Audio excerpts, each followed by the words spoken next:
hablado de lo que era la no ficción y evidentemente en contraposición la ficción no tiene nada que ver con esto, es sugerente, es evocadora, se permite libertad, creatividad, invención e imaginación y lo que busca es más el entretenimiento y habitualmente no responden ni a grandes preguntas ni a incógnitas. Básicamente estos serían los pilares que sustentan una y otra opción. Porque lo que buscan es una intencionalidad diferente. Como veis, he puesto aquí otra tabla de comparación. ¿Qué pasa con la no ficción? Su brújula es la verdad. Porque lo que buscan es mostrarnos la realidad de lo que nos envuelve, la comprensión de lo que sucede en el mundo que nos rodea, las causas, los efectos del por qué pasan las cosas y del cómo pasan. Y por lo tanto, lo que buscan es este placer de conquistar, de descubrir a través de esta literatura.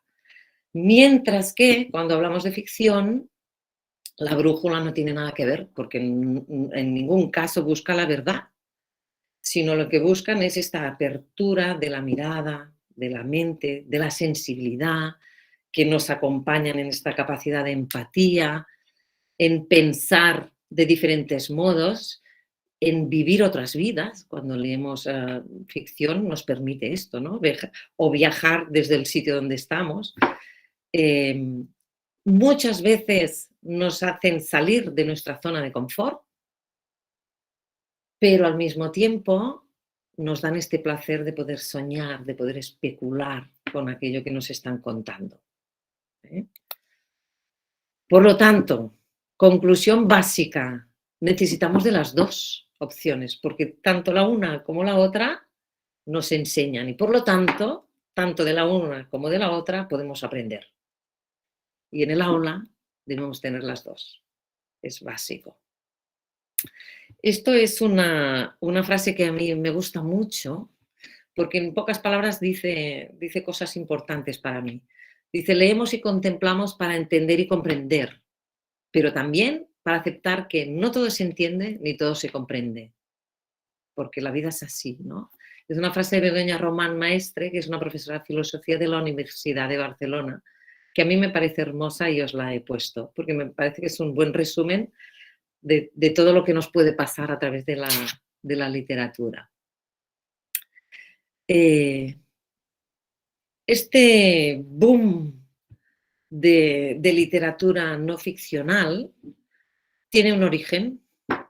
En nuestro país, en España, esto empezó como alternativa a los libros de texto que había de toda la vida, que eran espesos y eran mucha letra, sin imagen prácticamente. Entonces aquí hubo unos movimientos de renovación pedagógica importantísimos, primero durante la República, después vino el franquismo y después de la dictadura del franquismo se reconectó un poco con esos maestros de la República que tenían una mirada más abierta, ¿no? y de renovación. Y aquí es donde empieza esta mirada de decir, necesitamos otros materiales base. Y empiezan a hacer libros en los que incluyen imágenes fotográficas, que hasta entonces no había, y con el tiempo empezaron a poner otro tipo de estímulos, ¿no? Yo me acuerdo perfectamente de cuando empezaron por ejemplo, con los CD-ROMs, que ahora nos parece una cosa muy antigua, pero en ese momento fue una innovación total. ¿Y hacia dónde vamos? En este momento, la tendencia que nos proyecta hacia el futuro es del dominio de la ilustración sobre la fotografía. Eso no quiere decir que no tengamos que tener un poco de los dos, y que los alumnos en según qué momentos prefieren los libros tipo documento, tipo documental, que son los de fotografía, más que los de la ilustración, porque la ilustración, en cierto modo, implica interpretación. Entonces, es un poco más complicada. Pero en este momento el dominio es absolutamente de la ilustración. Otras cosas que hacen desde las editoriales es introducir objetos que nos acompañan en este juego para el descubrimiento, que son espejos, lupas, visores.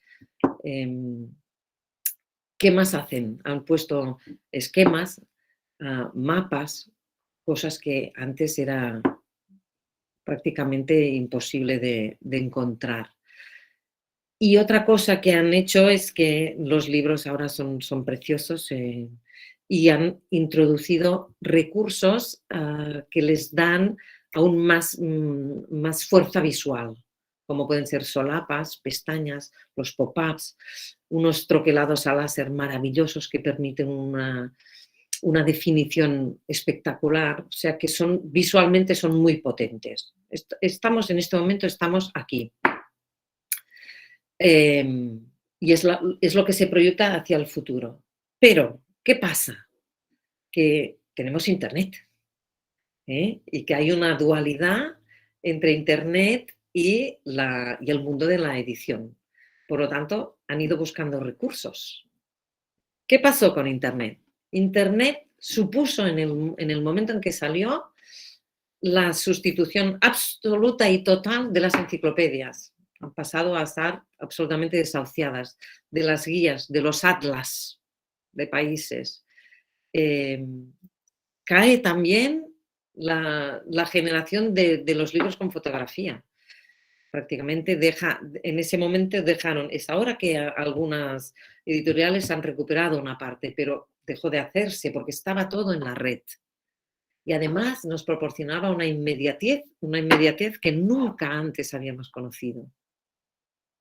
Y otra cosa importante es que la información estaba permanentemente actualizada, porque yo recuerdo los álbumes de geografía, los atlas que teníamos, que claro, a la que había una guerra o empezaban a salir las repúblicas bálticas, de repente ese libro ya no valía, porque la información ya no era real, ya no estaba actualizada. Y esto Internet lo eliminó. Pero hay unos problemas y es la dificultad de la selección de la información, del filtraje de esta información. Porque si no se hace bien, puede implicar una falta de rigor, puede que la información que nos llegue no sea del todo la correcta, ¿no? A ver, pongo el cargador. Mientras que el mundo de la edición, pues, ha buscado sus recursos. Por ejemplo, la creación de estos nuevos atlas temáticos, que hay algunos que son auténticas joyas, son maravillas. Los libros de fotografías se hacen, pero se hacen de otro modo. Se ha cambiado la mirada y se les da otra fuerza, se les da otras composiciones.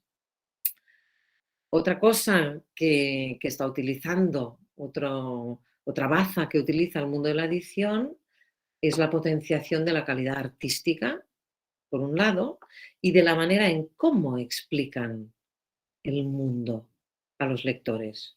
Es una explicación mucho más creativa. Por lo tanto, estos libros en los que se plantean preguntas y respuestas, las respuestas son diferentes, pueden ser basadas, por ejemplo, en anécdotas, ¿no? Son más informales, son más creativas, son más fantasiosas en algún momento. Y lo que han conseguido es desacralizar estos contenidos que habían quedado tan encerrados en las enciclopedias, ¿no? Ahora todo es mucho más fresco, todo es mucho más abierto, es más accesible. Ana Garralón hizo una comparativa de libro versus Internet, en la que yo estoy bastante de acuerdo y por eso os la ofrezco, que dice que el libro ofrece información organizada, diseñada y pensada para el lector de cualquier edad. Es como mucho más fácil el acceso a esta información. Los libros de calidad ayudan a conectar con los conocimientos previos que tienen los niños a la hora de hacer la consulta, porque todo es más reposado, porque podemos pasar las páginas, ir hacia adelante, hacia atrás, repescar una información que en un momento dado igual se nos ha pasado por alto. El papel permite eso, Internet no. Y si el libro es atractivo e interesante para el adulto, tengamos presente que también lo va a ser para los niños. De esto y hablaremos un poco de los criterios. Más cosas fabulosas que tiene la edición, ¿no? Yo soy una gran defensora de los libros, como podéis ver, y para mí es magia en muchos momentos.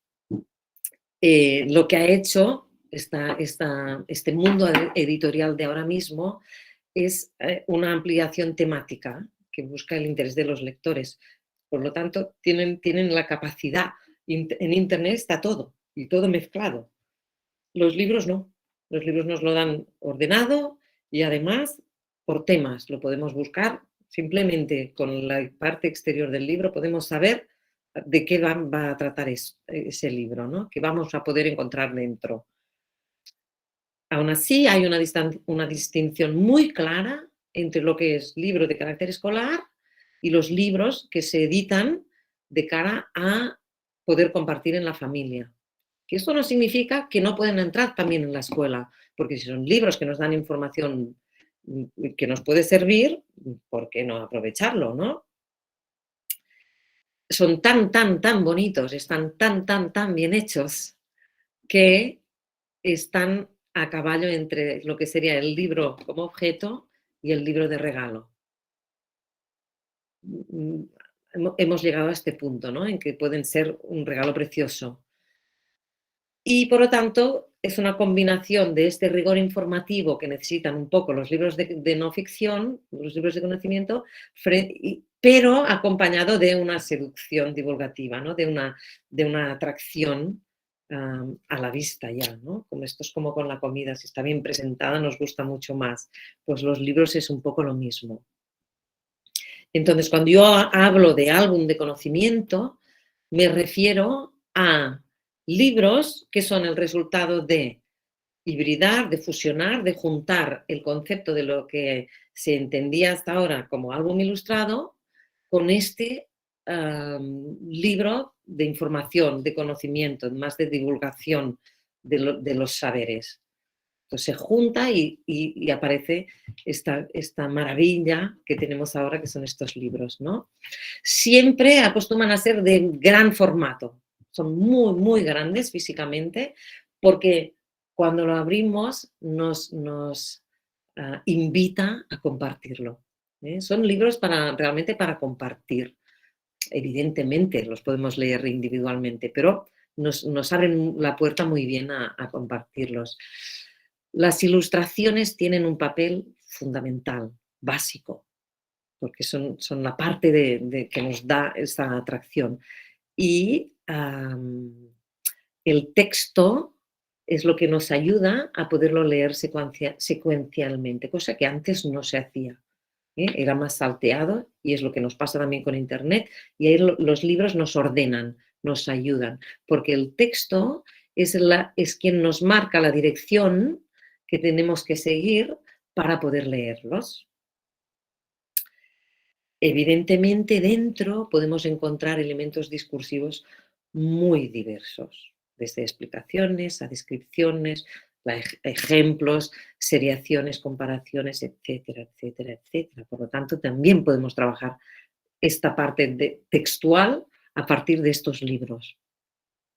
Y lo que los distingue ahora mismo, esta tendencia que da este salto tan cualitativo, es precisamente la calidad de la edición, de los materiales, ¿no? de las pátinas que le dan, ¿no? a las cubiertas, todo, es un poco todo, las guardas, todo es fabuloso.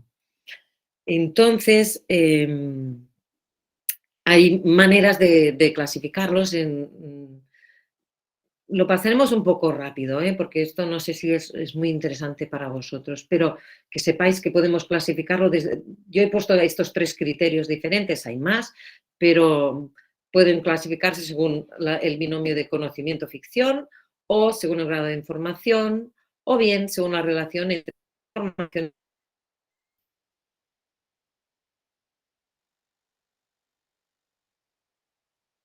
de conocimiento y ficción. Tenemos tres opciones. Sería el informativo puro, que este sería el más cercano a la no ficción, que sería el libro clásico, el que podemos entender como libro de conocimiento próximo a los adultos. Después estaría el informativo narrativo, en el cual la ficción es el vehículo del conocimiento y que nos va conduciendo hasta la no ficción. Es decir, podemos explicar, por ejemplo, me viene a la cabeza un libro que tengo de paleontología, pero que explica la evolución de las especies como si fuera un cuento, pero está allí la evolución de las especies. Por lo tanto, al final lo que podemos extraer es absolutamente no ficcional. Nos permite una clasificación de esta evolución, de cómo del pez pasa al anfibio y de cómo el anfibio pasa a los reptiles, etcétera, ¿no? Y después estaría la prosa informativa, como podría ser, por ejemplo, clásico, la novela histórica, ¿no? Es una novela pura y dura, pero que nos aporta información. En función del grado de información, también tenemos 3 posibilidades que serían, tal como indica el nombre de breviario, serían los introductorios, porque son los más breves. Después estarían los manuales, que nos explican los procedimientos y que nos presuponen unos ciertos conocimientos. Y después estarían los especializados, que estos ya son para expertos, los que ya nos presuponen con experiencia. Y después está la relación entre información e imágenes. En este caso nos centramos en lo que el libro nos ofrece, nos aporta a nivel visual. ¿Qué pasa? Que como son muy trabajados en este aspecto, nos facilitan diferentes capas de lectura. La idea de tener el doble código, código textual y código de imagen, nos facilita un contexto que ayuda mucho, sobre todo a los lectores menos expertos, a poder obtener la información. En este caso, lo que genera es esta adaptación a gran diversidad de niveles lectores. Tenemos los que sería el registro documental, que son los de fotografías, los ilustrados, que por lo tanto tienen solo ilustración, y los mixtos, que tienen un poquito de cada, combinación de fotografía y de ilustración. Propuestas temáticas hay muchas. Yo aquí os he puesto las que quizás serían las ramas más importantes o más evidentes, pero no quiere decir que no haya más. Hablamos de animales, de vegetales, de cuerpo humano, de la Tierra y el sistema solar, incluye geología, parajes y lugares, por ejemplo los atlas, diferentes artes, historia y personajes históricos, que también hay bastantes, y tecnología. Básicamente, en este momento, yo diría que estos son los pilares sobre los que se sustentan las temáticas de las editoriales.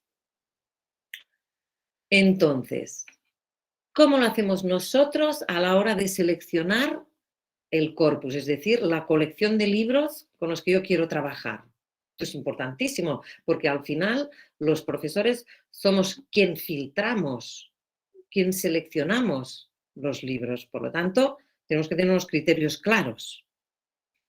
El primero y evidente es el gusto personal. El libro nos tiene que gustar a nosotros, porque si a nosotros nos gusta, sabremos comunicar mucho mejor lo que pretendemos de esa lectura. Además, tenemos que ver el carácter del autor. Importante si entra la creatividad, si entra el humor, si hay transgresión, si hay fantasía. Todo esto son criterios a los que nosotros tenemos que fijarnos, en los que tenemos que fijarnos y ver qué nos aportan. Evidentemente, la estética de la ilustración. Tenemos que huir de ilustraciones estereotipadas o cursis, digamos, ¿no? De estas que se ven ya como pasadas de moda, ya no. Los niños de hoy en día lo tienen muy claro, lo que les gusta y lo que no. Evidentemente la temática, porque en función de lo que queramos trabajar, tenemos que buscar un tema u otro. Y no solo es importante la ilustración, igual que en el álbum ficcional, tiene que haber un peso y tiene que estar bien establecido también el texto. La información que nos dé el texto tiene que estar bien pensada, tiene que estar bien hecha y tiene que estar bien comunicada, evidentemente, ¿no? La otra cosa que es muy visual es la calidad de los elementos físicos, ¿no? Del cartón, del papel, de todo lo que se usa. Y, por supuesto, no podemos dejar nunca de lado los intereses de nuestros alumnos, en nuestro contexto. Esto es básico. Fijaros este esquema que a mí me parece lindo de cómo se necesita hacer, tener diferentes inputs para llegar al aprendizaje, desde la motivación, pasando por la innovación, la creatividad, la reflexión, el espíritu crítico y la conexión. Todo esto, cuando lo juntamos, es cuando conseguimos llegar a unos aprendizajes reales. ¿Qué tenemos que hacer en la escuela? Bueno, pues lo primero es, como ya anticipaba, como nosotros somos quien filtramos, quien elegimos los libros, cuidado con lo que hacemos. ¿Por qué? Muchas veces pensamos, este libro es demasiado complicado, por ejemplo, ¿no? Pero yo me he encontrado con alumnos que ponen a hablarse de dinosaurios y que, madre mía, que no les atrapo, que saben mucho más que yo, o de robots, o de lo que sea, ¿no? Porque a veces les interesa un tema y son capaces de profundizar en ese tema mucho más de lo que nosotros podemos imaginarnos. Entonces, hay que tener en cuenta esto, no tenemos que subestimar las capacidades de los niños. Otra cosa que tenemos que hacer con los libros, no dejarlos encerrados solo en las bibliotecas. Tenemos que sacarlos de las bibliotecas. Tiene que haber en las bibliotecas, evidentemente, en el centro y en las aulas. Cada aula tiene que tener una biblioteca. Esto es básico. Y un rincón para poder disfrutar de esta biblioteca. En mi caso, siempre que tengo espacio, tengo un sofá, tengo alfombras, tengo un rincón, es un rincón de lectura. Entonces, depende de cada sala como el poder hacer una cosa u otra, ¿no? Yo este año no tengo espacio porque es una escuela muy pequeña, muy compactada, pero sí tengo alfombras, unas alfombras que recogemos cada día y las volvemos a sacar, que permite que se pueden quitar los zapatos, ponerse cómodos, estirarse, hacer lo que quieran en un espacio determinado. Los álbumes de conocimientos nos deben proporcionar, nos deben servir, deben ser el instrumento para conocer, reflexionar, investigar, descubrir y finalmente preguntar. Cuando nosotros aprendemos, es a base de respondernos preguntas. Cuando conseguimos que responder estas preguntas, si es un conocimiento auténtico, estas respuestas nos conducen a nuevas preguntas. ¿Sí? Es la manera de conectar un hilo que lo que hace es una espiral para ir ampliando el modelo. Cuando estamos hablando, por ejemplo, de ciencias, ¿no? Las ciencias tenemos básicamente los 4 modelos.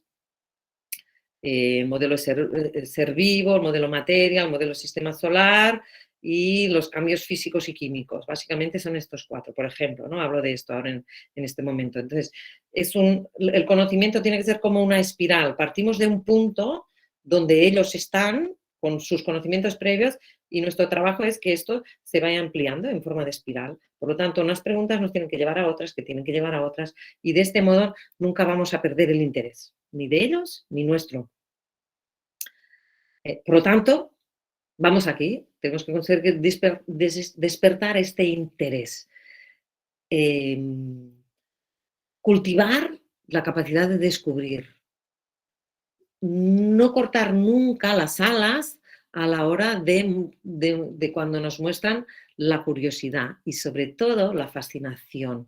Esta capacidad que tienen los niños de mirarnos con esa cara, ¿no? Cuando están descubriendo algo, cuando están aprendiendo algo.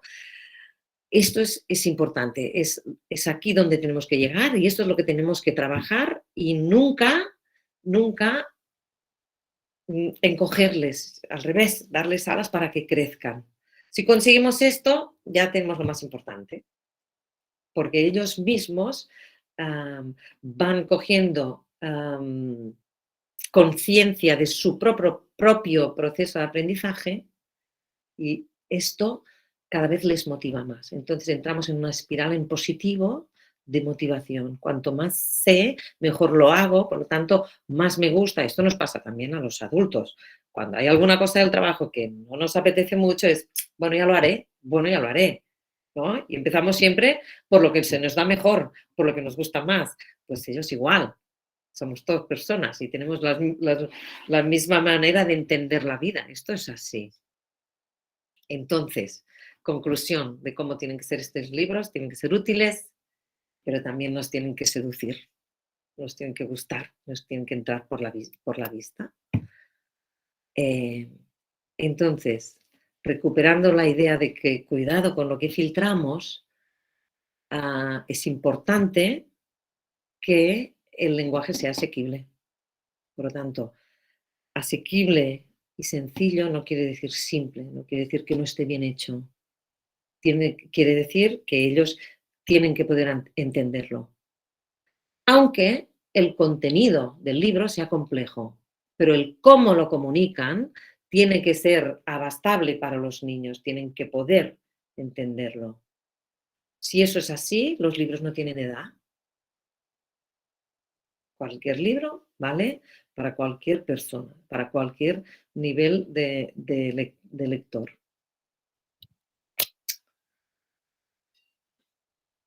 Ahora vamos ya a partes más prácticas, perdón, como sería, por ejemplo, las propuestas de presentación. Sí, insisto en que tenemos que desacralizar los espacios, es decir, los libros tienen que moverse, tienen que estar vivos, tienen que estar presentes en el día a día de las escuelas. Tenemos que saber cómo hacer esto. Por lo tanto, tenemos que buscar una estética atractiva a la hora de presentar estos libros, que están fuera de los espacios en los que acostumbrábamos a tenerlos. Para poder hacer esta presentación, crear este contexto, tenemos que usar materiales nobles. Alessandra pudo verlo perfectamente y ahora lo han visto todos ustedes en esta pequeña presentación que ha hecho de cómo son mis clases, de cómo son mis espacios. Y si han tenido oportunidad de fijarse, no hay plástico, hay solo materiales nobles, mimbre especialmente, madera, metal, pero también cristal, ¿eh? Los niños aprenden a vivir con el cristal. Entonces, eso es peligroso. No, ellos entienden que el cristal es más delicado y si un día se rompe una cosa, se rompe, no pasa nada tampoco. Todo esto nos permite generar un entorno temático alrededor del libro, porque lo que necesitamos es que este conocimiento llegue en diferentes momentos y en diferentes espacios para que forme parte del día a día, de lo cotidiano, de la vida del centro y de la vida de los niños, de la vida de nuestros alumnos. Entonces, por ejemplo, los ejemplos, yo soy catalana, mi lengua es el catalán, la lengua vehicular de donde yo vivo es el catalán, por lo tanto, los libros y los ejemplos que veréis son en catalán, pero yo creo que se entenderá, se verá bien. Esto es un abecedario, es un alfabeto, es un libro, ya lo ves, es letra a letra. Entonces, si estas 4 letras que hay pegadas en este book no estuvieran, nada tendría que ver el punto de atracción, ¿no? de fijación de la mirada, no tendría nada que ver. Esto nos llama, estas letras que se caen del libro nos llaman, ¿no? Pues es una cosa muy simple y en cambio nos cambia absolutamente el aspecto. Por ejemplo, esto es en una escuela de Ripollet Y esto es una caseta de madera que está en el espacio exterior, en el patio del colegio, y dentro está lleno de materiales que los niños pueden entrar y coger para jugar fuera. Pero no hay solo materiales, hay libros también. Los podéis ver en la pared del fondo. En este mismo colegio hay siempre en el patio una mesa con una lupa binocular para que si encuentran insectos o lo que sea, o piedrecitas que brillan o lo que sea, las puedan mirar para ver cómo son de cerca. Y al lado siempre hay libros, libros de insectos, libros de flores, libros de lo que sea. De manera que ellos pueden mirar y si les interesa pueden buscar a ver si saben encontrar qué es aquello que han descubierto en el espacio exterior del colegio. Esto es un espacio de construcciones. En las construcciones podemos tener libros de laberintos, libros de arquitectura, porque es una construcción no deja de ser arquitectura. Hay leyes físicas que hacen que esa construcción se aguante. Por lo tanto, los libros tienen que acompañarlo también. Esto, en este caso, esto creo que lo vio Alessandra, no estoy segura. Había un piano en una sala de música que se había hecho viejo, que estaba desafinado y que ya no se usaba. Lo desplazamos como elemento decorativo en un pasillo y entonces creamos un rincón de arte.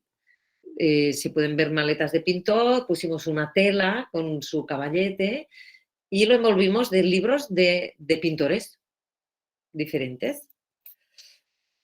Por ejemplo, aquí, si es un libro que nos habla de bodegones, pues ya 4 botellas que acompañan perfectamente el libro. Es darle un poquito de contexto, darle un poquito de consistencia y hacerlo atractivo a la vista, hacerlo llamativo para que los niños, si pasan por allí, les llame la atención y digan, voy a ver cómo es esto por dentro. Tenemos que buscar este punto de focal, ¿no? Aquí, por ejemplo, había llegado el otoño y puse dentro de una maleta elementos de otoño y un libro que era de un pintor que pintaba con estas tonalidades de otoño. Lo que pasa es que este lo hice tan bonito que casi no se atrevían a tocar el libro. O sea, tenemos que buscar el punto de equilibrio, pero este es verdad que quedó bonito, ¿no? Hasta aquí hablaríamos un poco de qué podemos hacer con los libros de no ficción. He puesto unos cuantos ejemplos, pero es igual. Si es un libro que habla del tiempo, pues lo llenamos de despertadores y de relojes alrededor. Si es un libro que habla de animales, pues ponemos unos animales de juguete allí, un terrario, podemos simular un terrario. ¿Qué sé yo? O sea, propuestas mil, que queremos mostrar, es un libro de minerales, pues ponemos allí una caja con minerales y una lupa binocular, por ejemplo, para que los puedan ir buscando, un poco lo que comentaba antes. No lo sé, me lo invento, posibilidades mil, cada uno con su creatividad y en función de los objetivos y de los libros que quiera mostrar, pues crea un contexto u otro. Hasta aquí hablamos de no ficción. Y ahora pasaríamos a la parte de cómo podemos estirar los conocimientos a través de la literatura de ficción. Especialmente vamos a hablar de álbumes ilustrados.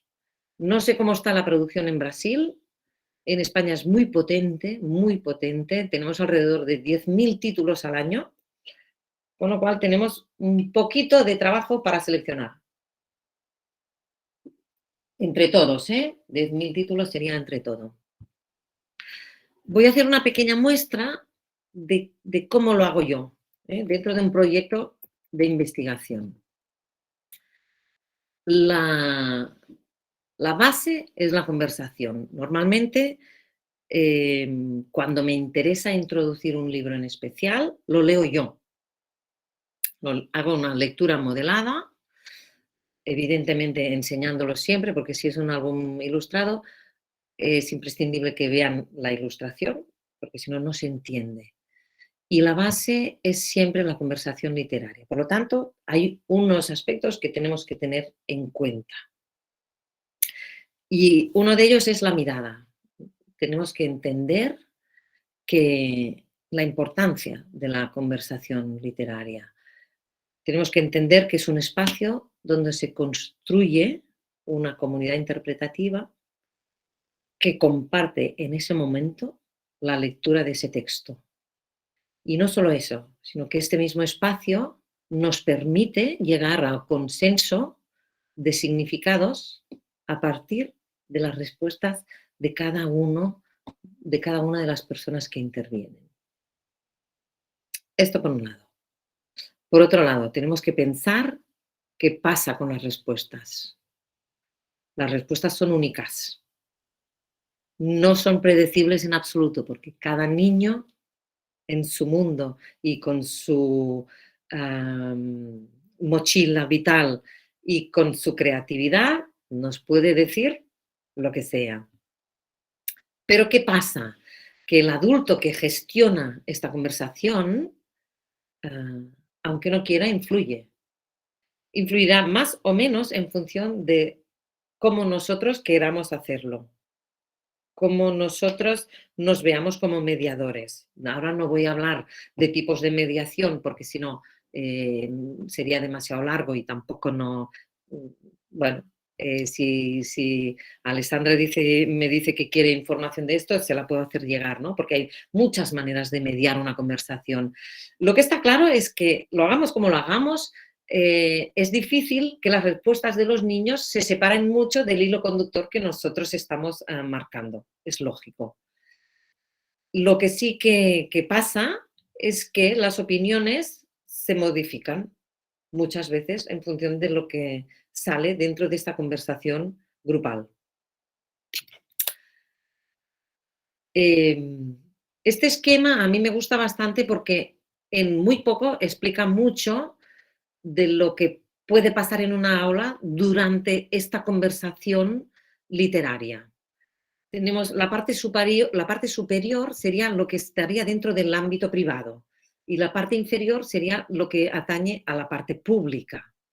Entonces, las diferentes teorías que nos rodean, este círculo, son las miradas posibles que pueden acompañar y ayudar en esta discusión. Y cada persona las vive a su manera, porque la teoría educativa, el pensamiento crítico, la metacognición es unipersonal, ¿no? El desarrollo intelectual, social, moral, cada uno tiene su mirada de las cosas. Las respuestas lectoras también van en función de los conocimientos literarios de cada uno. Y en la parte pública, la manera en cómo nos comunicamos, ¿no? Esta teoría de la comunicación y la teoría social, la manera en cómo nos relacionamos. Todo esto nos influye a nivel externo.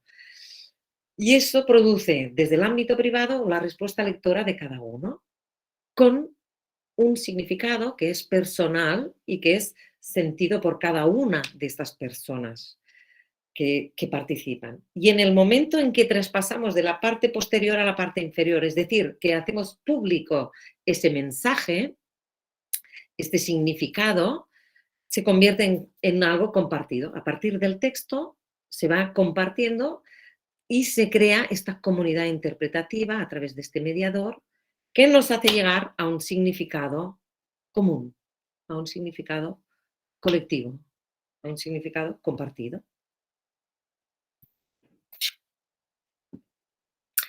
Evidentemente, tenemos que tener claro qué queremos hacer en esta conversación, por lo tanto, hay que planificar un poco. Es a base de tiempo y de práctica que prácticamente podemos más o menos improvisar en tanto en cuanto somos capaces de escuchar a los niños y de algún modo improvisar sobre sus propias reflexiones para conducir el hilo hasta donde nosotros queremos llegar. Esto es una cuestión de tiempo. Pero cuando no hay práctica, tenemos que tener unas bases muy claras. Y es que, lo primero de todo, tenemos que conocer el contexto en el que estamos, tenemos que saber muy bien qué tipo de alumnado tenemos y qué bases de conocimientos tienen. Una vez conocemos este contexto, tenemos que establecer los objetivos, obviamente, de acuerdo con este contexto. A partir de aquí, vamos a seleccionar el texto pensando en este contexto y en estos objetivos que nos hemos marcado. Tenemos que pensar qué vamos a hacer nosotros, cómo lo vamos a hacer nosotros, en función de estos objetivos que nos hemos marcado. ¿Cómo podemos hacer, cómo conduciremos este hilo de esta conversación literaria para poder llegar allí donde queremos, sea cual sea el tema o el objetivo que nos hayamos marcado, sea cual sea? Y al final, por lo tanto, tenemos que tener unas pautas, un poco de guión, ¿no? Que tiene que ser flexible porque las respuestas literarias de los niños serán las que nos irán modulando hacia dónde tenemos que ir también nosotros. Y todo esto tiene que, obviamente, estar pensado en función de este contexto, de estos objetivos, de dónde queremos llegar, etcétera, etcétera. En realidad también no deja de ser como una espiral, ¿eh? Propósitos generales, no concretos, porque los concretos varían también en función de qué queremos hacer y cómo lo queremos hacer, pero sí que hay unos parámetros generales de las conversaciones literarias. Introducir la práctica como común, como generalizada, nos permite, nos genera, primero, una situación muy relajada en el aula. Ellos se acostumbran y se convierte en un momento de placer absoluto. Se aprende el respeto a todos los integrantes del grupo, se aprende a escuchar, se aprende a comunicar, se aprende a hablar, se aprende a expresar ideas, criterios, y nos conduce a esta construcción colectiva que al mismo tiempo nos permite el progreso individual, porque como es una aportación de cada uno de ellos que se construye este significado, lo que yo no he sabido ver en ese momento, pero que sí lo ha visto mi compañero, a mí me enseña esto. El aprendizaje entre iguales es de una potencia tremenda, tenemos que aprovecharlo. Y la conversación literaria nos permite esto. Por lo tanto, también hace que el alumnado incorpore estas formas de intercambio, el debate, el saber argumentar, la conciliación de las ideas y el saber respetar también las ideas de los demás y cada vez más una profundización en las respuestas. Primero son muy estéticas, es decir, me ha gustado, no me ha gustado, pero nuestro trabajo es acompañar este proceso hasta etapas mucho más ricas a nivel literario. Por lo tanto, hay que tener unas ideas claras en el momento en que nos ponemos a hacer una conversación literaria. Lo primero, tenemos que saber esperar. No nos anticipemos, no les cortemos nunca, nunca. No pasa nada si hay silencios. Nos miramos, esperamos, ellos están pensando muchas veces. Y si el silencio finalmente vemos que es demasiado largo, ya podemos intervenir. Pero si no, hay que dejar, no pasa nada. Por lo tanto, tenemos que aprender a callar para que ellos puedan expresar. Si somos muy intervencionistas, estamos cortando las alas. Por lo tanto, es un aprendizaje. Esto no pasa de la noche a la mañana. Las primeras conversaciones costarán, pero cada vez más ellos se van acostumbrando y cada vez son más ágiles, son más ricas, son más profundas. Es un proceso. Igual que es un proceso aprender a escribir, es un proceso aprender a leer, pues es un proceso también aprender a entender la literatura. Nosotros como mediadores nunca podemos decir un no. Esto no es así. No, esto no es, yo no estoy de acuerdo. No estoy de acuerdo lo podemos decir, pero sin el no, sin la negación. Es decir, esto que dices es interesante. Pues mira, yo pienso que tararí, tará, tará, y entonces decimos lo que queramos, ¿no? Por ejemplo, em, servir de modelo, ¿no? Lo que dice Juanito me ha hecho pensar en que... Y entonces lo conectamos hacia donde nosotros queremos llegar, ¿vale? Es acompañar estos comentarios de los niños, estirarlos para llegar hacia donde nosotros queremos, pero siempre desde la construcción en positivo. Esto es importante, porque cuando a ti te dan un no como respuesta, siempre en una conversación, automáticamente haces una regresión, te encierras y callas. Esto también nos pasa a los adultos, ¿eh? Estamos en una reunión de trabajo y cuando nos dan un palo en negativo, ¿qué haces? ¡Bup! Te callas, te sientes mal y dejas de participar. Ellos igual, exactamente igual, es lo mismo. Eh, Otras cosas que tenemos que considerar como buenas, como válidas, son diferentes manifestaciones que pueden ser gestuales, pueden ser sonoras. A veces, si están, yo tengo este año un autista profundo que no tiene lenguaje, pero, por ejemplo, cuando leo algún libro de animales, si en algún momento se conecta, hace los ruidos de los animales. Pues esto también es válido, porque a su manera él se está conectando con la lectura y hace su aportación. A los demás les hace gracia, lógicamente, pero hay que respetarlo y hay que valorarlo, ¿eh? Por lo tanto, al final es esto, es reconducir y reinterpretar siempre en positivo todas las manifestaciones que se produzcan, todas y cada una de ellas.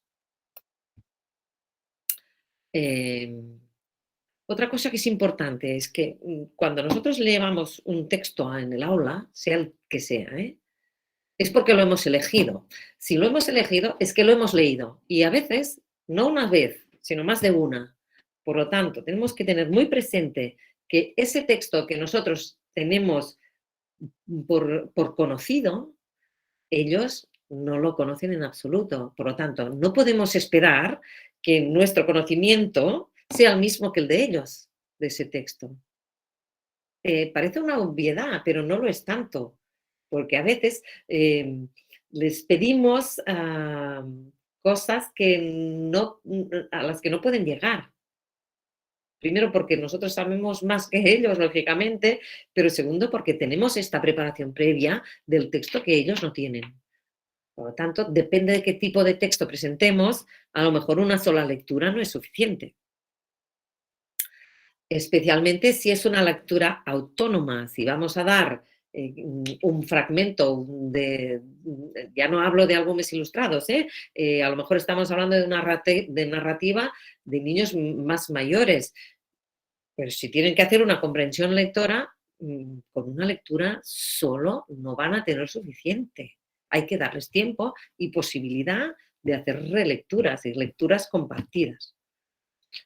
Por lo tanto, si no llegan allí donde nosotros queremos que lleguen, no podemos forzar la situación, no podemos dilatar eh, la conversación hasta que sea un aburrimiento, porque al final lo que hacen es desconectarse o buscar respuestas típicas, fáciles, tópicas. Esto no nos interesa ni a ellos ni a nosotros, porque no vamos a parar donde nosotros queremos. Por lo tanto, ¿qué tenemos que hacer de entrada cuando empezamos una conversación literaria, una lectura modelada? Yo siempre empiezo por trabajar los elementos físicos del libro. Siempre mis alumnos saben lo que es una cubierta, una contracubierta, un lomo, una guarda, una portada, una portadilla, si es el caso, una dedicatoria, qué es el ISBN, qué es una editorial, qué es un autor, qué es un ilustrador, etcétera, etcétera, etcétera. Y todo esto lo hago siempre antes de abrir el libro, antes, porque jugamos a anticipar muchas cosas. Por ejemplo, el título. ¿Por qué? ¿Qué puede pasar a partir del título? ¿Qué puede haber dentro de este libro? ¿De qué puede ir? ¿Cuál puede ser el tema? ¿Qué personajes pueden aparecer? Es un juego. Es un juego que genera una riqueza léxica impresionante, porque ellos llegan a hablar de narrador, protagonista, personajes, mm, ilustraciones, etcétera, etcétera. Eh, Incluso si vamos estirando y vamos profundizando, podemos hablar de metaficción, de intertextualidad. Son conceptos que llega un momento que los dominan a base de este juego de anticipación. Incluso una vez hemos abierto el libro, antes de pasar una página, ¿qué creéis que pasará? ¿Vendrá? ¿Quién será quién aparecerá ahí? ¡El lobo! Por ejemplo, ¿no? Y después no es el lobo y se quedan, ¡ah! Pues es un juego que nos permite profundizar mucho, mucho en el lenguaje puramente metaliterario. Y esto nos conduce también a evolucionar de estas respuestas estéticas que hablábamos antes o simplemente de explicar el resumen, pasamos a hablar del tema, que no es lo mismo, no tiene nada que ver. Una cosa es de qué va el libro, el tema del libro, y el otro es cómo se desarrolla este tema, que sería el argumento. Y extraer el tema no es tan fácil, porque normalmente lo que hacen es esto. No, es un libro que va de un niño que tal, que tal, nos explican el argumento. Es cuestión de experiencia poder llegar más fácilmente al tema. La riqueza se genera a partir del debate, a partir del desacuerdo. Por lo tanto, ningún problema, al revés. Si hay desacuerdo, es enriquecedor. Si estamos hablando, por ejemplo, de fábulas o de revisiones de clásicos, esta idea de Teresa Colomer, que a mí siempre me ha gustado, de encontrar viejos amigos en lugares nuevos, ¿no? Es repescar esos personajes de los cuentos populares o de los clásicos en libros absolutamente modernos que han cambiado o el contexto o el rol de los personajes, lo que sea, ¿no? Pero que nos permiten esta doble lectura de constante, es un esfuerzo cognitivo importante, ¿no? De esa historia que yo conozco porque la sé desde pequeño, porque me la han contado, la Caperucita Roja, ¿no? Con esta nueva versión que nos propone estas diferencias que nos hacen jugar, ¿no? Y entonces es esta doble lectura mental constante. Esto es de una potencia increíble. Estas revisiones que hay de los clásicos tienen una riqueza literaria y cognitiva espectacular. Y por último, nunca dejar de leer al alumnado. Es un problema que yo veo constantemente, que llega a una edad en la que ya nos parece que son mayores y como ya son autónomos leyendo, dejamos de leerles. Y esto me parece tan triste, porque si somos adultos, si nos gusta a nosotros que nos lean, ¿por qué nosotros como adultos dejamos de leer a nuestros alumnos? Es algo que yo no puedo entender. Tengan la edad que tengan. Evidentemente vamos a adaptar las lecturas, pero a la capacidad que tienen ellos de comprensión.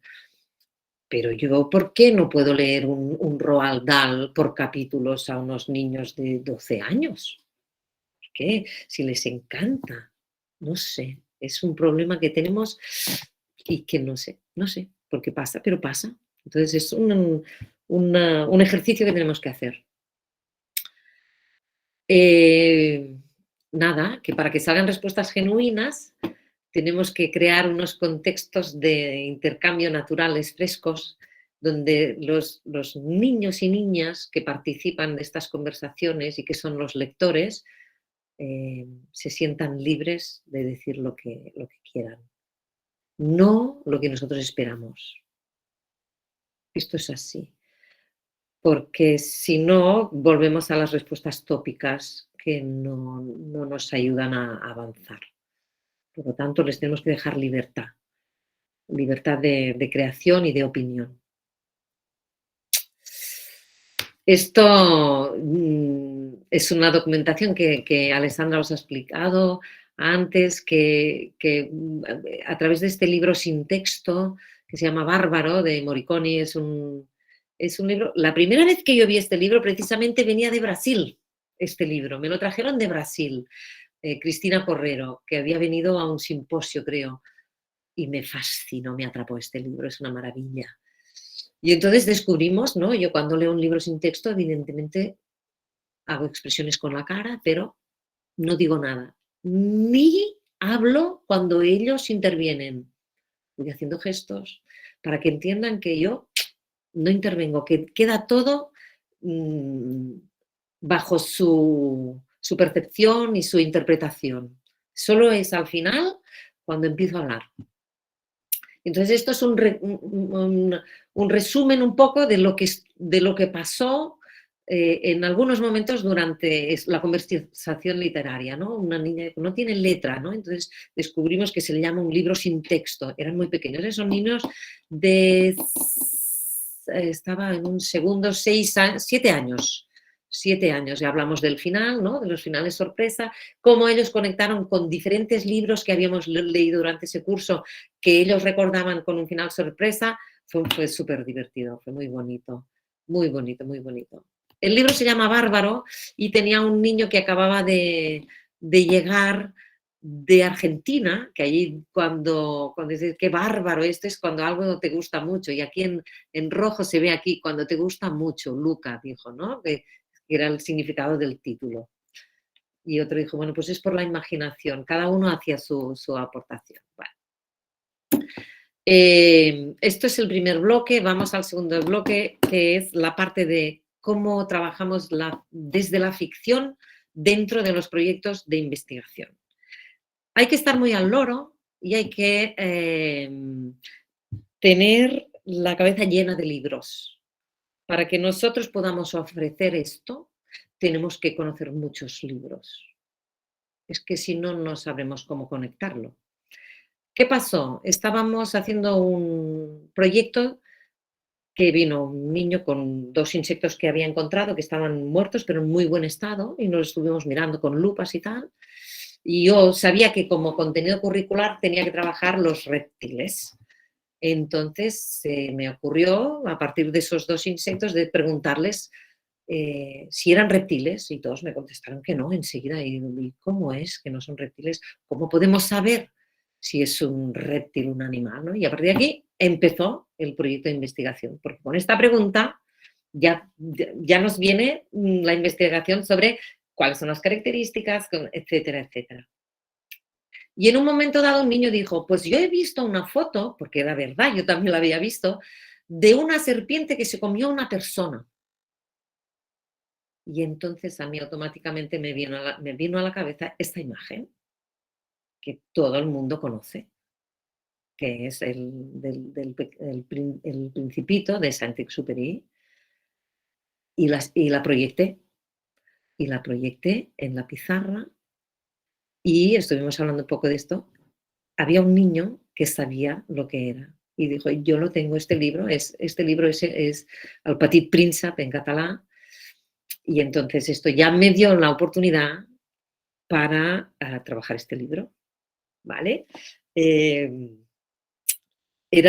un libro que tengo que es un pop-up y se lo fui leyendo por capítulos un poco. Pero fue una introducción de literatura pura y dura a partir de esta imagen. Pero, ¿qué más cosas hemos trabajado? Por ejemplo, trabajamos, la poesía es la gran olvidada de las escuelas, porque nos da miedo, porque no sabemos, esta es la realidad. Por eso siempre queda relegada a un poema por la Navidad, para que lo puedan recitar en familia y poco más. Tenemos que perder el miedo a la poesía. La poesía no tiene ningún secreto, es saber entender lo que nos está diciendo. Y como tal, es lo que tenemos que trabajar con los niños y niñas. ¿Qué nos está diciendo? Y ya está, es entender lo que nos está diciendo, lo que nos comunica. Y a partir de aquí, trabajar la prosodia, trabajar el cómo la recitamos, el perder la canción de nananina, nananina, nananina, nanana. Eso no puede ser. Esto tenemos que trabajarlo, pero tenemos que saber hacerlo nosotros como adultos también. Entonces, yo siempre en todos los proyectos de investigación científica entro una poesía, siempre. Y siempre es por la vertiente temática. Si estamos hablando de reptiles, pues Josep Carné, que es un poeta clásico de aquí, tiene una poesía sobre la tortuga, pues trabajamos la tortuga. Y la trabajamos desde la perspectiva de qué significa lo que nos está diciendo, qué significa que lleva una casa encima. Una cosa tan simple como esta, pues estamos hablando del caparazón. Y pues y resulta que miramos el caparazón y vaya hombre, que tiene pentágonos y hexágonos, señoras y señores, y nos ponemos a trabajar la geometría, por ejemplo, ¿no? Eh, bueno, ¿qué más? Trabajamos con el libro de Tommy Ungerer que se llama Crictor, que es una mascota que es una serpiente, pero que dentro hay un trabajo específico para trabajar la conciencia fonológica porque hay un alfabeto dentro de este libro. Pues a partir de este libro, que es la historia de un reptil, que es una mascota, pasamos a hacer un trabajo lingüístico dentro de este proyecto. Estas son las metodologías globalizadas. Esto, trabajar desde un proyecto que estamos en el ámbito de ciencias, trabajar la literatura, trabajar la lengua, trabajar el arte, trabajar lo que sea. Escogimos este otro libro de paleontología que se llama Venimos de hace millones y millones de años, que nos habla de la evolución, que antes lo he mencionado, y de la clasificación de las especies, de la evolución de las especies y de cómo de una especie surgió otra y otra y otra y otra. Y este libro está hecho con collage, es papel charol, pero roto con los dedos. Pues a partir de aquí hicimos un trabajo artístico fabuloso, fabuloso.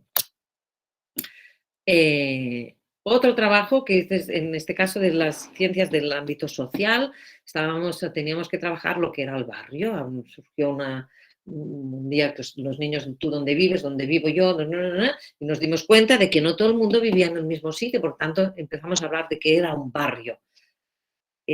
Leímos la historia de una manzana roja de Jean Ruf, que lo que hace este libro sucede en un contexto de barrio. Pero es una historia encadenada que les fascina, les fascina. Entonces pudimos hablar de muchísimas cosas a través de este libro. Este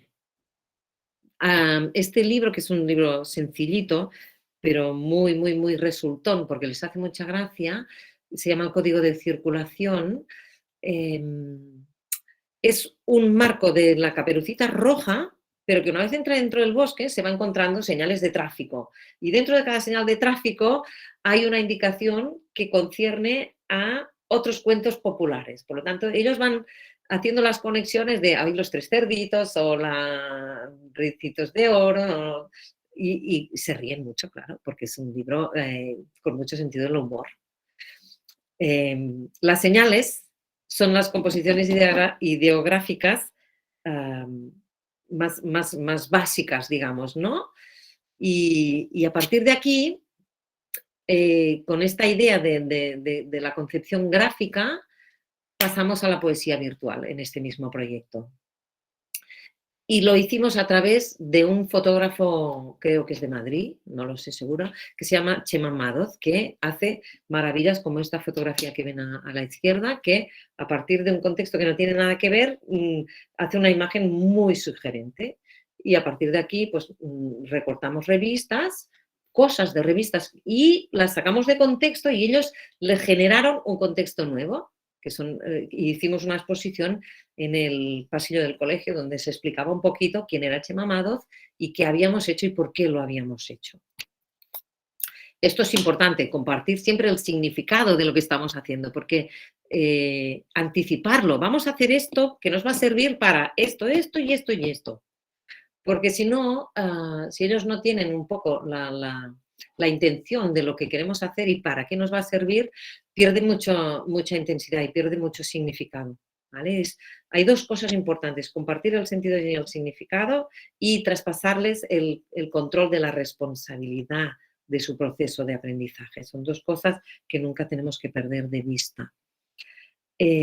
Otro proyecto era cuál es el recorrido que hace el bocadillo que yo desayuno en el patio del cole dentro de mi cuerpo.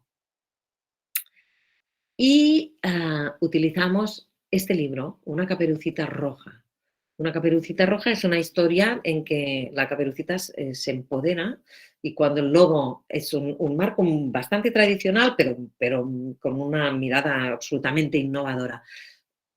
Cuando el lobo le dice que tengo los dientes grandes para comerte mejor, ella le dice que no. Y el lobo se queda, ¿cómo que no? Dice, no, porque tienes mal aliento. Entonces ella le da un caramelo, el otro le dice gracias, y ella le dice por nada, y resulta que el caramelo es tóxico, está envenenado, y el lobo muere. Y acaba con una palabra, y ella le dice inocente, ¿no? Es un libro muy potente que nos da, que les da para dar muchas vueltas, porque como es un final así, un poco abierto, pues, bueno, pues ya nos permite hablar de un final abierto, del cambio de rol de los personajes, por lo tanto, esto que nos conduce a por qué tenemos mal aliento, qué pasa dentro de nuestro cuerpo, cómo es nuestro sistema digestivo, parte de una caperucita roja.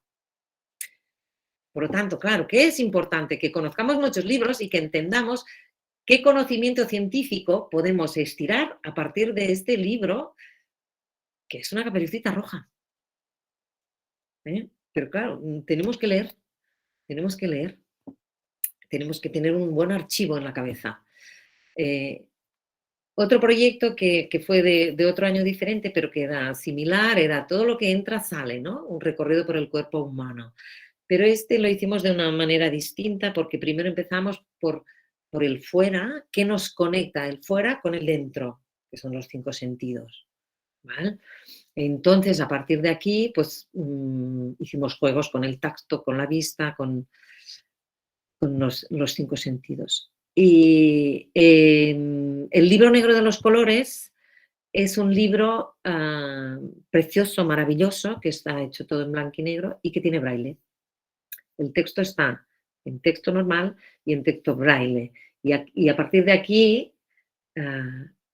hicimos el alfabeto braille y entendimos un poquito cómo funcionaba el braille.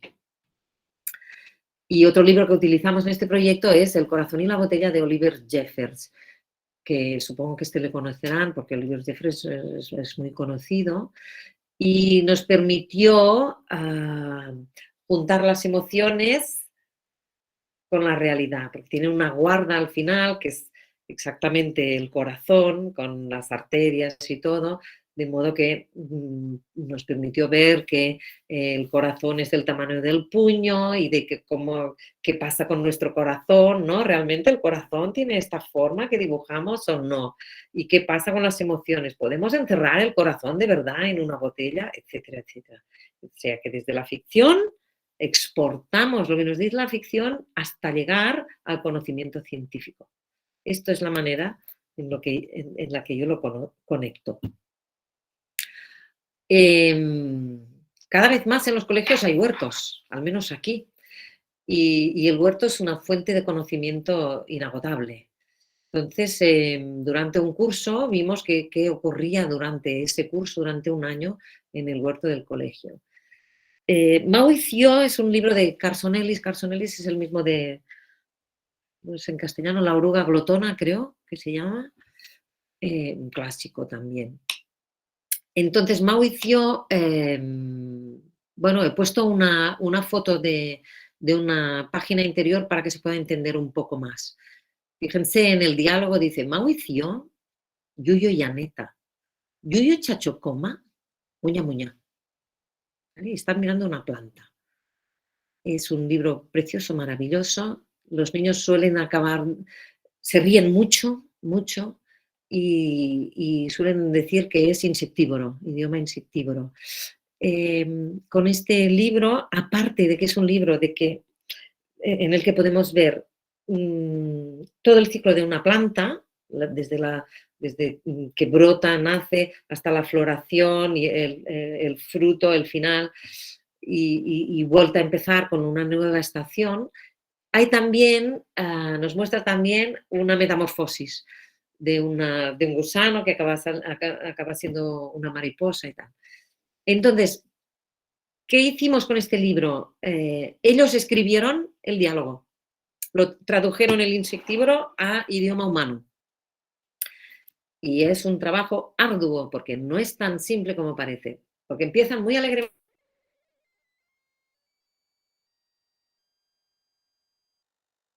o simplemente el yuyo en otra página, en otro contexto, este yuyo tiene que tener el mismo significado. Por lo tanto, hay que hacer un diccionario, porque si no, no nos cuadra. Ojo, que es un trabajo lingüístico potente, potente, potente. ¿Qué más libros hemos trabajado? Literatura pura y dura dentro del mundo del huerto del colegio, pues es El secreto de Erin Batut, es la historia de un ratoncito que tiene un secreto y es que tiene una semilla en la mano y lo quiere guardar como un secreto. Y como lo quiere guardar como un secreto, la entierra. Y entonces se pone delante y van pasando otros animales, ¿no? Y le van diciendo, ¿qué tienes ahí? ¿No? Es un secreto y tal. Y no se da cuenta porque como la semilla la tiene de espalda, finalmente la planta va creciendo. Y al final, bueno, pues se hace un manzano, etcétera. No, no tiene una semilla, tiene una manzana. Ahora lo sé. Tiene una manzana y lo que entierra es la manzana, que obviamente se acaba convirtiendo en un manzano. Ahora me acuerdo bien. Y el de al lado, bueno, El secreto de Erin Batut tiene una estructura secuenciada repetitiva, es decir, una escena y otra y otra y otra se va repitiendo. Esto favorece mucho a los primeros lectores, porque si en algún momento hay una de las secuencias que no entienden, no pasa nada, porque llegan igualmente al significado final y no tienen que acumular la información, no tienen que acordarse de todo lo que pasa. Por lo tanto, es un libro muy, muy, bueno, como todos los que tienen esta estructura, muy pensado para primeros lectores. Y al lado tenemos El que hace falta, que es una maravilla de libro de Gianni Rodari, que también es El ciclo de la planta, pero con una estética espectacular, preciosa, maravillosa, que nos permitió hacer un trabajo artístico fantástico con el collage. Es un libro precioso, precioso, precioso. Otro proyecto que hicimos, que también es del ámbito de conocimiento social, de ciencias sociales, empezó así. ¿Qué día es hoy? Y uno dijo 23, el otro dijo martes, el otro dijo... y entonces, ¿quién tenía razón? ¿Quién tenía razón? Todos, ¿no? Pero entonces, a partir de aquí, ¿quién tiene razón? ¿Qué pasa? ¿Por qué podemos decirlo de tantas maneras? Podemos decir que es martes, que es 28. ¿Por qué? Y entonces aquí empezamos con el trabajo del tiempo. El tiempo es uno de los conceptos más complicados de trabajar porque es absolutamente abstracto, no hay nada tangible. Es muy difícil. Y encima hay aspectos emocionales que influencian, ¿no? Si yo me lo estoy pasando bien, el tiempo me pasa muy rápido. Si me aburro, el tiempo pasa muy lento, ¿no? Es el cronos y el kairos. Entonces, trabajamos estos dos libros. Efímera es la vida de un insecto que dura un día. Y entonces los niños que lo encuentran lo buscan, descubren que le pasa esto a este insecto, que pasa toda su vida como antes de hacer la metamorfosis digamos, a mariposa, y una vez es mariposa dura solo un día. Y entonces los niños deciden hacerle pasar el mejor día de su vida. Y representa que miran una película y comen palomitas y van al circo y no sé qué y no sé cuántos, ¿no? Hasta que muere. Entonces, bueno, pues hablamos un poco de todo esto, ¿no? Del carpe diem, de cómo hay que aprovechar la vida, de lo importante que es un día, de cuántas cosas podemos hacer en un día, cuántas podemos hacer en un minuto, cuántas podemos hacer en un segundo, cuántas podemos hacer en un día, en un mes, en un año, etcétera. La concepción del tiempo. Y el otro, que es La pequeña gran historia sobre mañana, que es una historia muy divertida porque es un animal de la selva que quiere hacer una fiesta e os invito mañana a mi fiesta, pero como no hay una fecha concreta, los animales se hacen un lío y no saben si mañana es hoy o es mañana o cuándo es, ¿no? Y entonces juega todo el rato con el léxico temporal y nos permite hacer un estudio de qué pasa, ¿no? Con esto, con el hoy y con el mañana, cómo podemos tomar los puntos de referencia, pues todo esto a través de libros ficcionales. Poesía, en este caso, la trabajamos a través del caligrama. Este es un libro delicioso de un chileno que se llama Felipe Monita, que fue compañero mío dos caligramas, uno es una araucaria y el otro es este de la enredadera, ¿no? Entonces trabajamos por qué este autor ha escrito dándole esta forma a las letras, y así empezamos con el concepto del caligrama, ¿no? De la rima y de la distribución del texto, del dibujo del caligrama. Trabajamos el caligrama. Estamos dentro del mundo de las plantas, el caligrama dentro del mundo de las plantas. Y básicamente aquí hay un poco de bibliografía. Y bueno, ha sido un poquito largo, pero espero que les haya interesado, les haya gustado, les haya servido de algo. Mireia, certamente serviu e muito. Foi, assim, leque de reflexões e opções. E de uma aproximação para essa relação entre ficcional e não ficcional, de um jeito sem perder as características do primeiro, da ficção, e também do componente não ficcional. Como eu te disse no início, tem uma tensão no uso da literatura ficcional para se trabalhar os elementos não ficcionais, ou científicos, ou informativos. E, no seu relato, o que me mobiliza muito é que isso acontece sem descaracterizar o componente da literatura ficcional.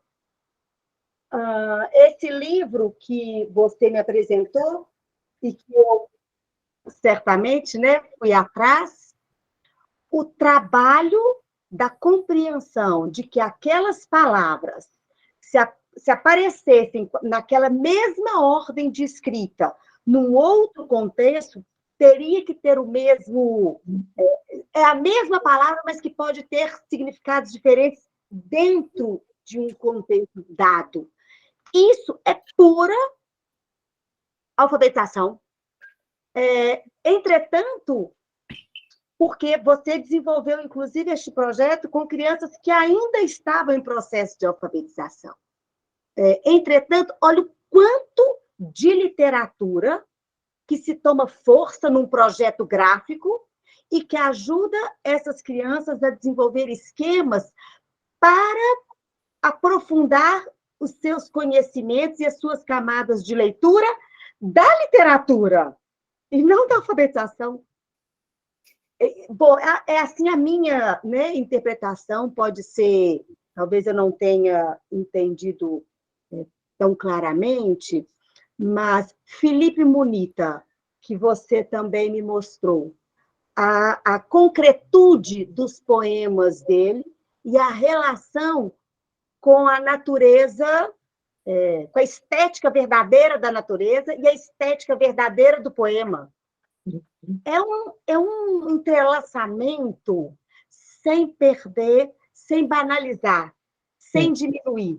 Não é usar o livro ou a literatura como um pretexto para se chegar ao científico, mas é ela alimentando a pesquisa, ao mesmo tempo que forma leitores de literatura ficcional.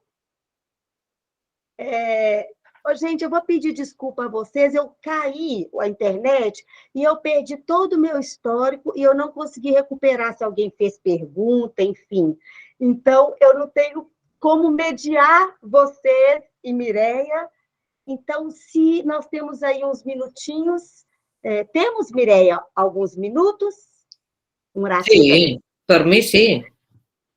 Se alguém quiser fazer algum comentário ou alguma pergunta, enfim, eu acho que agora, então, abrir o microfone, porque eu não tenho, eu perdi.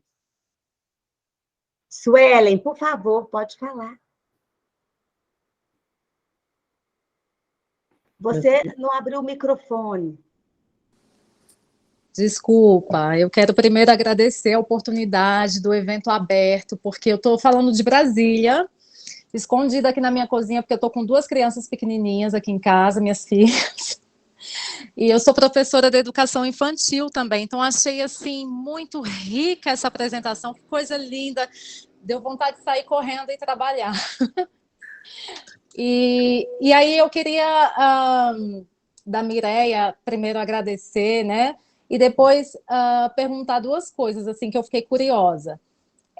Você apresentou ali um projeto em que você mostrava os livros compondo um projeto de arquitetura, né?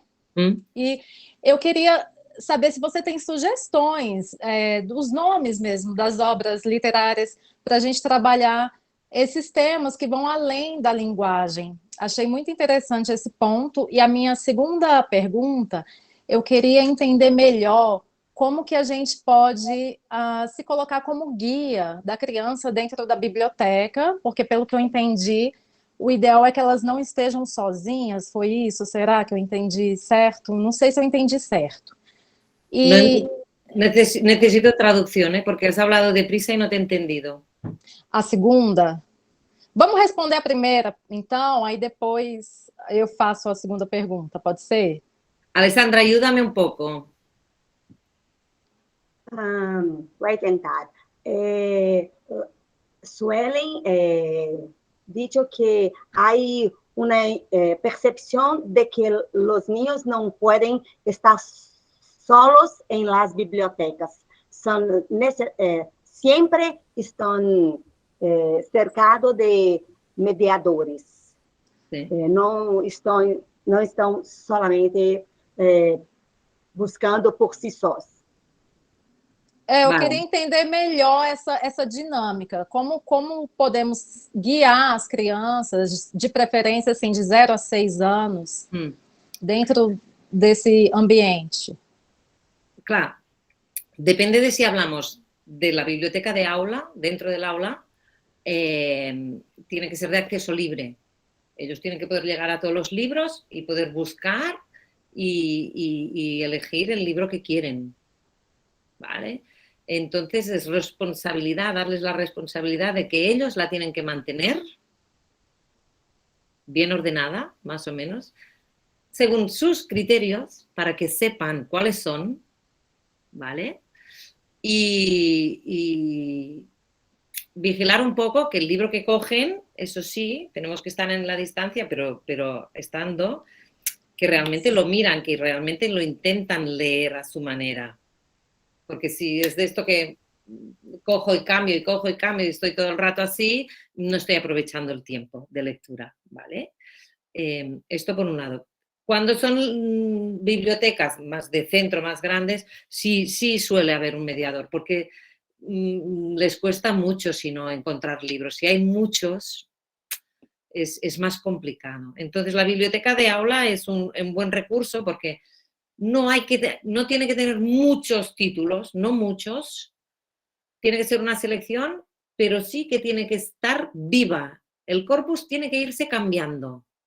Más o menos yo lo cambio cada mes y medio. Tengo una maleta que ellos la esperan así. Cuando llega la maleta es una fiesta, porque llega una maleta llena de libros nuevos.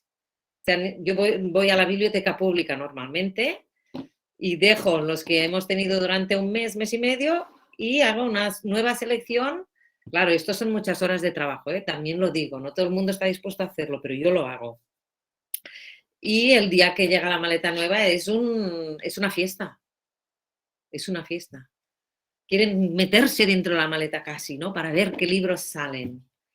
Y esto lo gestionan ellos después. El servicio de préstamo lo gestionan ellos. Hay unos responsables y cada semana se llevan un libro a casa del colegio. Cada semana. Menos estos de la maleta. Estos no pueden irse porque son de biblioteca pública, están con un carné y tengo que responder yo de ellos si se pierden. Entonces estos no. Pero los libros del colegio sí, tienen todos un sobre con una ficha. Y cuando se llevan un libro de préstamo, esta ficha se queda en el colegio y son ellos quienes apuntan la fecha y quién se lo lleva. Y el día que lo devuelven, buscan la ficha, ponen devuelto, colocan la ficha dentro del sobre y se vuelve a la estantería. Y esto es prácticamente cada semana y lo gestionan ellos todo. Todo. Ahora, claro, si son bibliotecas grandes sí que tiene que haber alguien, porque es que si no difícilmente van a encontrar algo que es muy complicado si hay muchos libros. Esta era a primeira pergunta. E a segunda? Entendido, obrigada, viu? Eu acho que aqui em Brasília a gente está fazendo mais ou menos desse jeito nas escolas públicas da educação infantil. A outra pergunta era, na verdade, para a primeira, que foram sugestões, eu peço sugestões de livros em que a gente possa trabalhar projetos de arquitetura, por exemplo, de construções. Yo entiendo que me hablas de las construcciones y de arquitectura, pero la pregunta, ¿cuál es exactamente? ¿Qué libros poner o qué es? Sí, no hay una pregunta. Ela desea una lista de referencias de bibliografía para sus proyectos, pero hay un link, Sueli, eu coloquei um link da revista Paideia, da Pedagogia da FUMEC, que a Mireia publicou um artigo nesse último volume, e que, ao final, ela faz alguns apontamentos por temas. Sim. Eu não me recordo se tem arquitetura, mas ela oferece vários temas e bibliografias referentes. Sí, no me acuerdo si había algo de arquitectura, pero aquí tiene que entrar ya tu pericia de profesional, de estos criterios que te he dicho, libros que te gusten y que conduzcan allí donde tú quieres llegar, ¿no? Hay un libro precioso que se llama La casa, de Roberto Innocenti, que es la historia de una casa con el paso del tiempo, de las diferentes generaciones que van viviendo en ella y de los cambios que sufre esta casa, por ejemplo. No sé, es un ejemplo, pero libros de arquitectura es que pueden haberlos, hay muchos, y de construcciones, hay muchas cosas que puedes poner, sí, seguro que encuentras muchos. Es un poco un criterio. Suelen e colegas, veja que interessante. Mireia traz livros de literatura de ficção, mas, a partir de determinadas temáticas, ela também traz livros das áreas profissionais, por exemplo, da arquitetura, porque, ao olhar para esses livros, pelo que eu estou entendendo, contribui para entender a própria literatura e aquilo que se está investigando, né? Então, onde termina a ficção e começa o não ficcional, essa régua tem tanto em cada livro, quanto no próprio conjunto de obras selecionadas para trabalhar. Então, o livro que fala sobre metamorfose é um livro de ficção. Entretanto, existe um componente não ficcional que contribui para a compreensão da literatura, mas pode dialogar com outros que não são de literatura não ficcional e que contribuem para essa mesma formação sem descaracterizar. Eu acho isso muito potente. Jennifer, você gostaria de fazer uma pergunta? Sim. Olá, boa tarde. Eu me chamo Jennifer, estou falando aqui de Manaus, Amazonas. Eu comecei no universo lindo da biblioteca. Aqui na escola onde eu estou vai ser criada uma biblioteca e uma biblioteca. Então, a gente está começando um projeto do zero. Assim, eu ainda estou na parte de catalogar o acervo inteiro. Então, assim, ela tem explicado justamente a questão da composição, de como pode ser disposto os livros, a questão assim, do visual mesmo.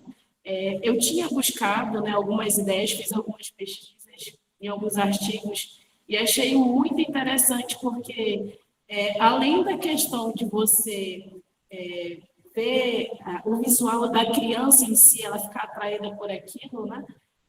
Também compõe todo um ambiente acolhedor. E eu achei muito incrível a sala, né, que foi mostrado no início, a questão da exposição dos livros, né, como ela colocou. Então, é mais assim para agradecer mesmo por me auxiliar nesse sentido, porque a gente tem vários projetos aqui na escola Igapó, e a gente tem um projeto que é uma maleta literária. Então, as crianças, elas levam os livros, né, elas escolhem os livros, aqui é desde bem bebezinho até o Fundamental 1, e elas escolhem os livros e levam para casa no fim de semana. Leem junto com a família e no início da semana elas vão e contam aos outros amigos a história que levaram para casa. Então a gente vai aperfeiçoar esse projeto, né? Eu anotei várias coisas aqui, conforme que a Mireia colocou, né, na apresentação, e eu só tenho a agradecer, porque para mim, eu não sou de pedagogia, né? Eu sou de letras, português. Então, é um outro universo, assim, totalmente encantador que vocês apresentaram. E é a primeira vez, né, que eu participo de uma conversa aberta, assim. E eu só tenho a agradecer a vocês pela oportunidade, agradecer a Mireia, né, pela generosidade que tem, porque ela é muito generosa, assim, explica as coisas super bem, né? E ela tem toda uma paciência, assim, toda uma pedagogia na hora de falar. E agradecer pela sua experiência também, a professora, por ter possibilitado tudo isso. Muito obrigada. Gracias. Mireia, você tem alguma sugestão sobre organização de biblioteca para crianças da educação infantil? Isso que Jennifer pediu.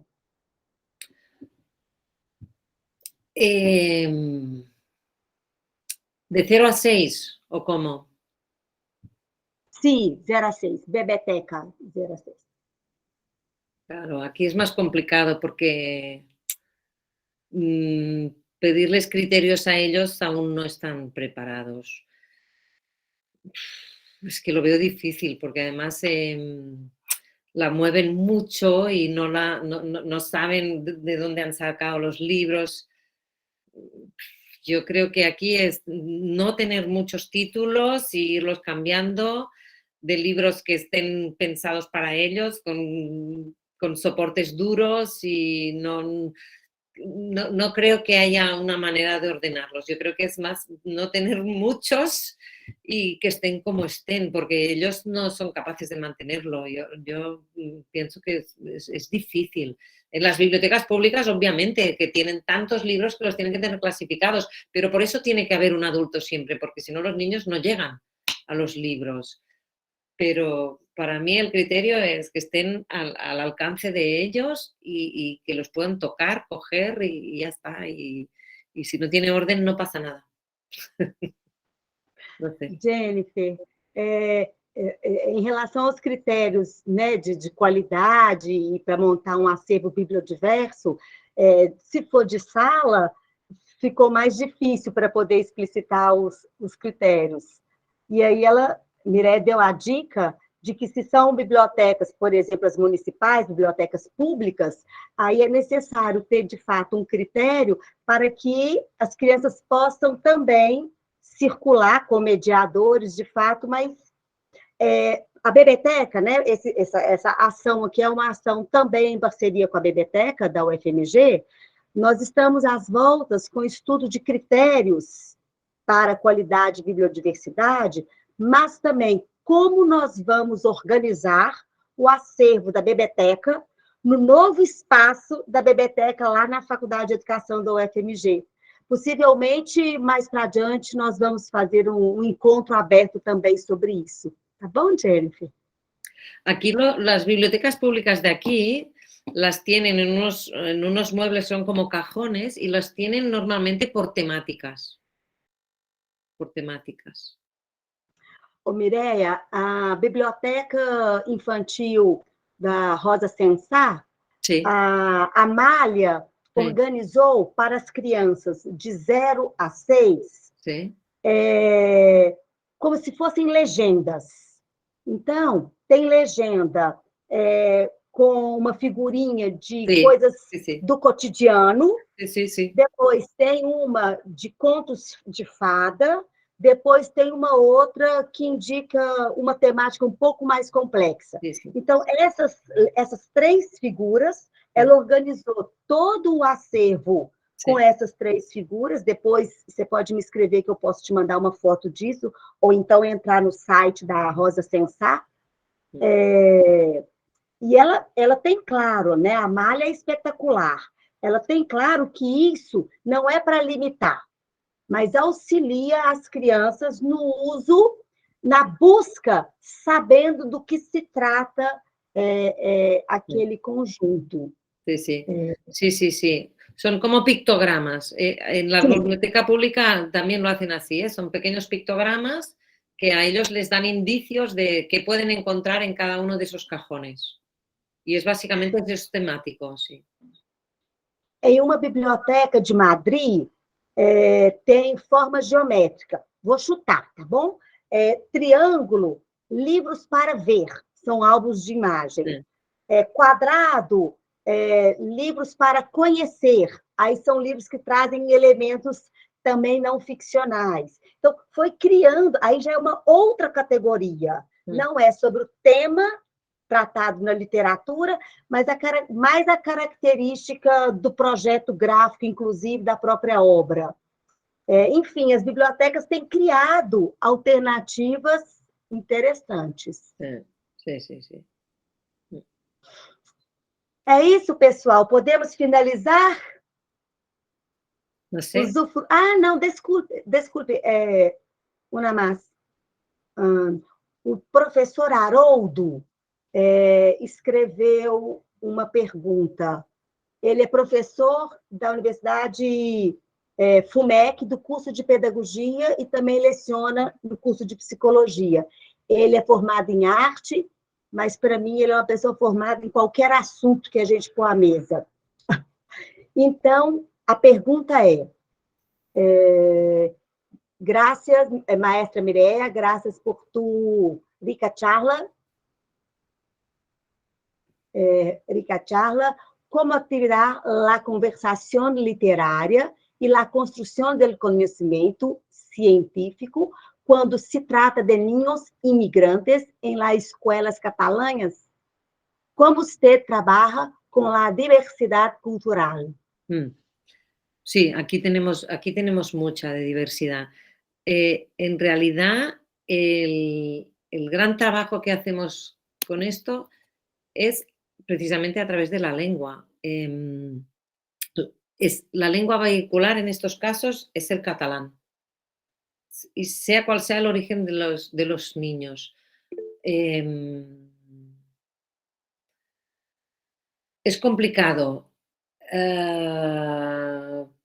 pero es que no tenemos otra manera de hacerlo, porque hay lenguas que provienen de África, que provienen de Sudamérica, que provienen de diferentes partes del mundo. Evidentemente, si son niños que han llegado de Colombia, Venezuela, claro, yo sé que su lengua es el español, el castellano, y por lo tanto hay momentos en los que, cuando me interesa en concreto focalizar su atención en algo, se lo digo primero en catalán, después traduzco y vuelvo otra vez a decírselo en catalán 3 veces, ¿vale? Salto de una lengua a la otra para que vayan haciendo las conexiones, porque en realidad, como son lenguas que vienen de la misma rama, pues tenemos muchas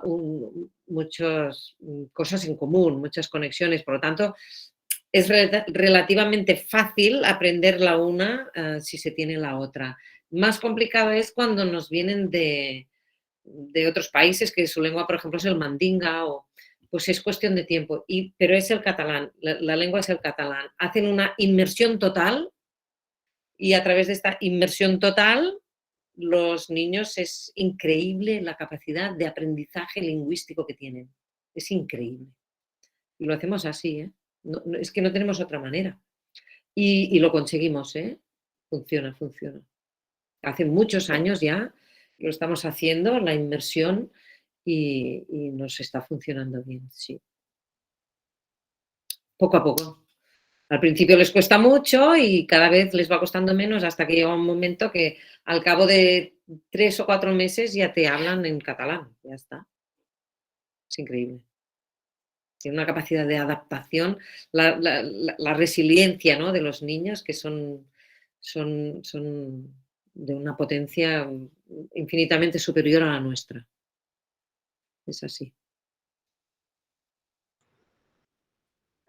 Mireia, muchas gracias. Obrigada, se llama así, ¿no? Obrigada. Eu acho que é um privilégio para este grupo aqui poder te escutar uma prática tão rica, tão consistente, de uma professora da educação básica e que é especialista em literatura e trabalha em bibliotecas públicas também. Então, essa relação entre literatura, escola e universidade, essa triangulação, eu acho que trouxe, certamente trouxe uma riqueza e reflexões que podem até ser originais para algumas das minhas companheiras. Para mim, certamente são elementos novos que me inquietam, me fazem pensar, e já estou com expectativa para reler seu artigo a partir desse nosso encontro, e quem sabe, olha a cara de pau, gente, e quem sabe novos encontros para aprofundamento. Vale. É assim que a gente vai ganhando espaço, né, gente? Sí, sí, a mí, yo encantada de la vida, ya lo sabes. Yo espero haber ayudado y espero que esta charla sirva para que haya consenso alrededor de cómo, de la importancia de la literatura en los proyectos de investigación, que la tiene y mucha, y de las posibilidades que nos ofrece, ¿no? Que son muchas. Ya está, ya me callo. Maravilhoso.